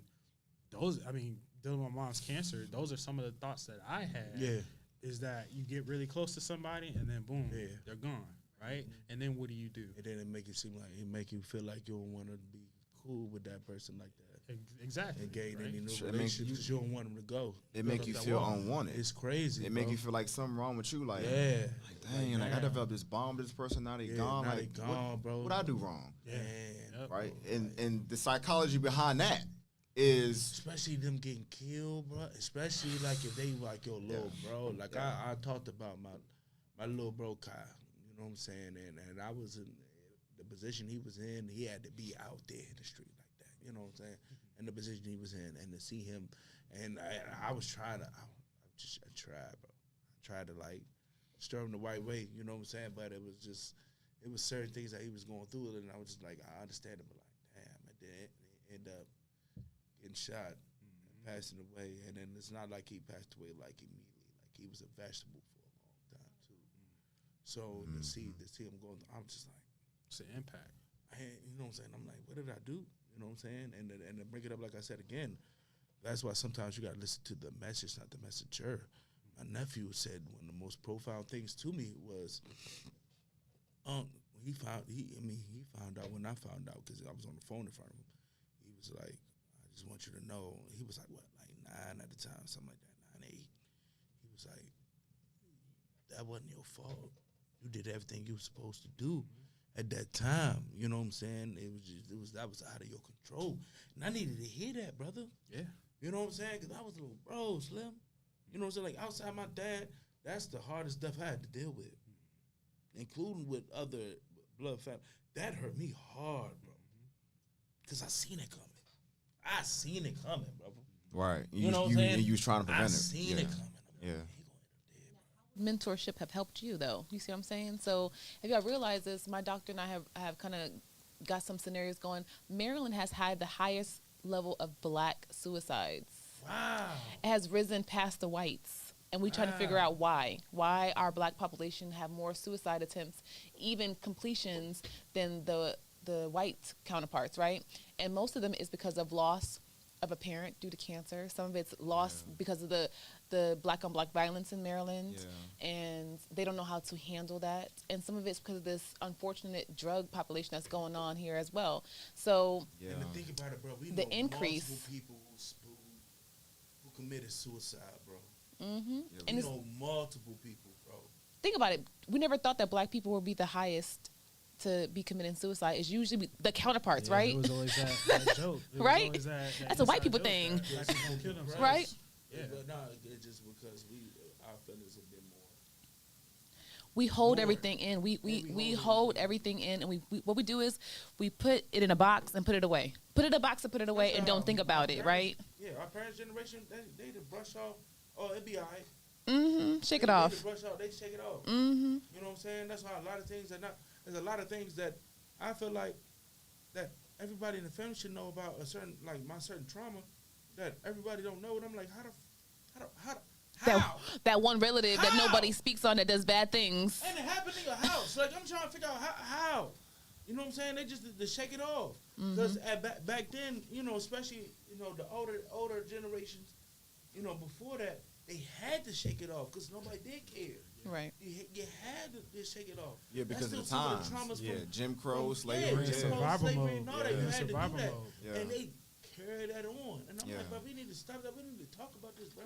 And that's why we have to come together and be those mentors to our younger youth and let them know that it's okay that your mom is going through this cancer or your little brother's going through this cancer treatment, or eventually get to the point where we can have a subsidiary of our nonprofit and be like, okay, now we want to mentor individual for our community and be like, okay, it's okay that you went through X, Y, and Z, but it's not okay that your actions are bringing you to where you're at. Facts. Yeah, I think also too, why this is just my opinion. Why the rate maybe as high as it is because we don't want to make use of the resources we have.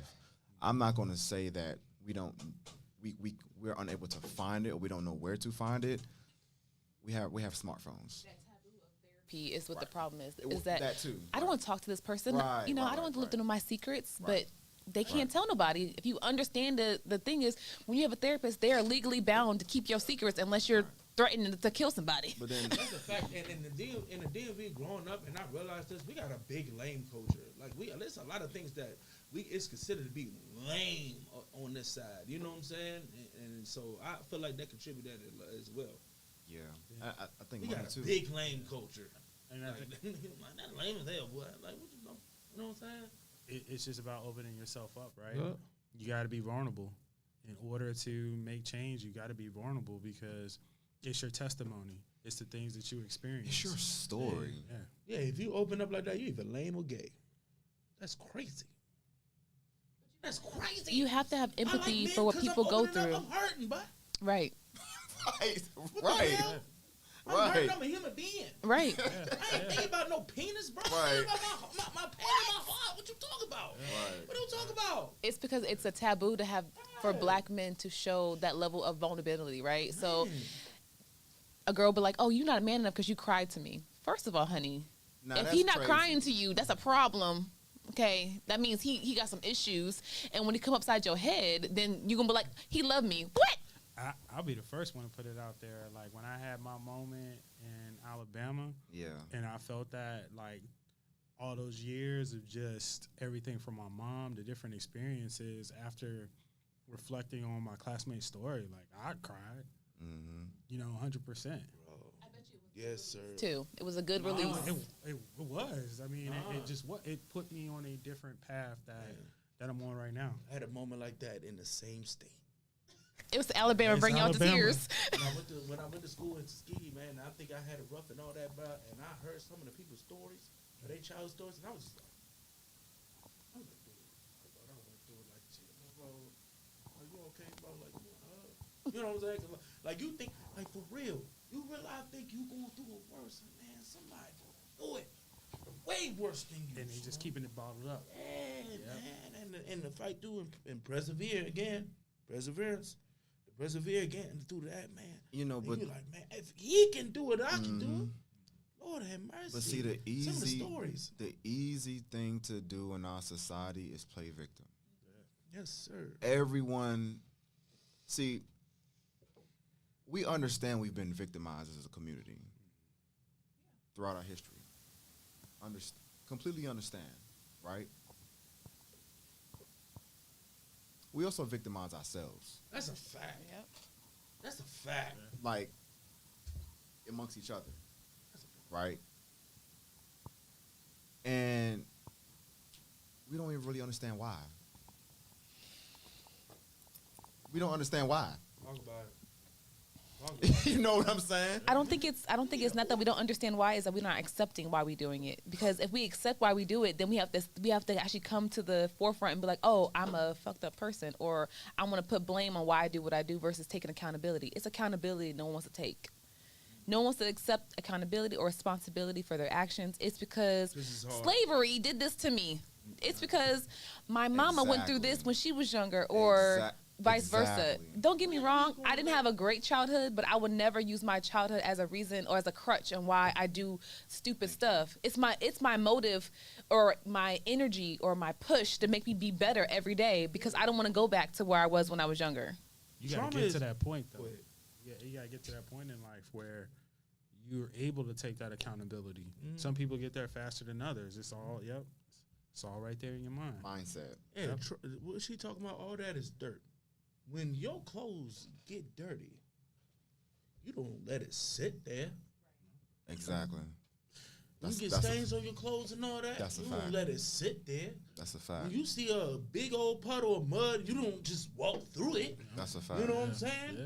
You make sure you avoid that to stay clean. You make sure you put the clothes in the wash to get that stain off. We gotta clean ourselves. Likes to wallow in Self-care. self-pity. That's our community, likes to wallow in self-pity and that woe is me aspect. And it's unfortunate, because why are we the only race that don't work together? The Indians work together and make that money. White people. The Asians work together and make that money. The white Hispanics. people do White it. people- Hispanics, like, they live in one house and got 7 million jobs. And they probably have over $1 million in equity in that house alone with And the they with the people in there. wasted thousands of dollars And for here we words. are, No, real talk. Like, you crawling over each other to get to the top. Oh, my bad. I'm talking over you. Oh, it's okay, sugar. Not sugar. You from Texas for real? I mean, we just be crawling over each other just to Yeah. get to the top and to push people down instead of pulling up your fellow black person. You know, I can't say black man because women do the same thing too. Because God forbid you look better than the next. It's not, hey, let me show you how I got to this healthy way of life. It's, you think you better than me? You got your body done. No, honey, I work out. Think of it like this. Oh, my God. How is it that, now I'm speaking on our people, how is it that we have the eighth most Come on now. Talk about it. buying power Yep, Talk about it. we have the value. in the world? Talk about it. in the world, Talk about it. and we still broke. Talk about it, bro. Because we spend it on bullshit. Because we spend our money in everyone else's backyard than our own. Thank you. What? Thank glory. And I'm telling you. Because we don't got no unity. If you think about it, look at white people. What I was trying to say, they really unified for murderers. We can't be unified for great people, which is crazy. They are unified. Man, they raised all that money for Rittenhouse, or the officer that killed George Floyd, George Zimmerman. They raised all that money and all that. They came together for awful people, not great people, awful people. We don't give a fuck. You white, we got it. We can't even do that for great people in our community, bro. I think it's because we have the foundation. Because as we see, our community has done it before. We've had numerous little towns of success. Although they were taken from us, we have the ability to do it. It's because the hindrance of, if we do it again, they're going to take it again. But at this point, the white people are the minority. We're overpopulated now, but we still can't come together and take our money where it needs to go because we're so quick to push people down. So 9 times out of 10, so our nonprofits will most likely get a lot of pull and push from the other communities, the whites, the Jewish, all that stuff, because they see value in our nonprofit. But our black counterparts are going to be like, well, why are you doing that? What's the purpose of you doing that? It's unfortunate, and we're going to have to get past it. We're going to have to get past it at some point. You know what's it happens. What's really sad. What's really sad is we have people that watch our show that went to school with us that don't even engage with the content. No, they sneak liking like I've been talking about. What I talked about earlier in the show when we started the show. That sneak liking, brother, man. Y'all, it don't make no sense to me. People come to us like, I enjoy y'all show. You know what I'm saying? You know what I'm saying? I like the post you just made and all that, Oh, man, my phone. Hey, brother, man, when you tell people that, you know what I'm saying, you know I can see who liked the post. You didn't like it. How? I understand why you sneak like it. Show a brother some love. I'm not even saying broadcast it to the world. I mean, even though I would love you to do that, I can't just get a pop-up. Like, that is crazy. Yeah, exactly. A double tap? Like, why am I sneaking like it? Man, what just happened? His phone died. My phone died. Got all these charges. And your phone died. Bro, the conversation is on point. I understand that, but Jesus, why you ain't put it up? When you got 3 phone lamb charges? He getting distracted. He get distracted. Phone died, bro. My bad. You good, brother. It's all good, but you know what I'm saying? It's just crazy to think about. Go and tell him, rule 101, have your phone charged. Nah, it was charged. I was on 98 cent. When I put my charger on, I made sure it was on because people needed to see that. Needed to see that. This is a great conversation we having. We missing the organ. We missing the organ. I'm telling you. I'm telling you. Thank you for that. You know what I'm saying? What we really want y'all to do is do that. Was it Show Me the Money? What movie was that? Jerry Maguire. Thank you. Show Me the Money for Linda's org. Thank you. LindasWay.org. Thank you. Thank you. Show Me the Money for LindasWay.org. Thank you. Make sure you get the description. I mean the link and all that, so we put in the description for that and for the and for Showtime Battle League. You know what I'm saying? We're gonna do that. Man, I'm glad to have y'all on the show. It was just been a wonderful conversation throughout. Man, you just need to persevere through the bullshit. That's what we need to do, bro. No matter what you're going through, and keep God first. Whoever you pray to, you know what I'm saying, higher power first. You know what I'm saying? I'm just happy to be able to have these conversations. Well, our mission is to make a mark, you know. Yeah. It's our mission is to make a mark on the world as best we can. Whether it's a little mark, a big mark.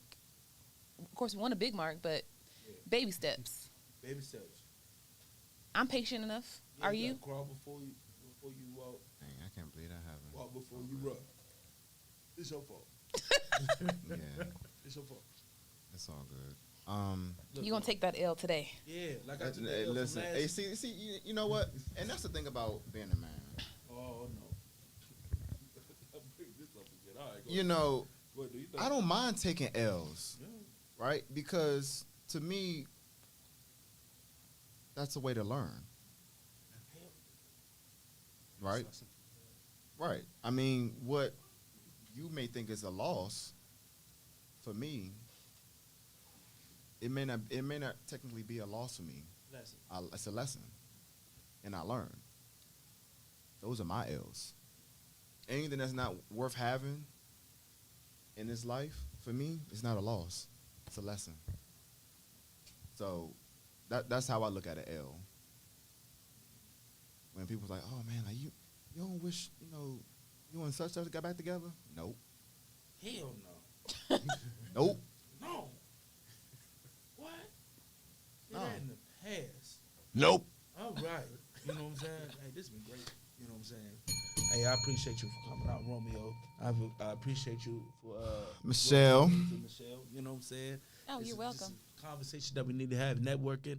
What I want you to do is send the link. Tell you about the link of your ads.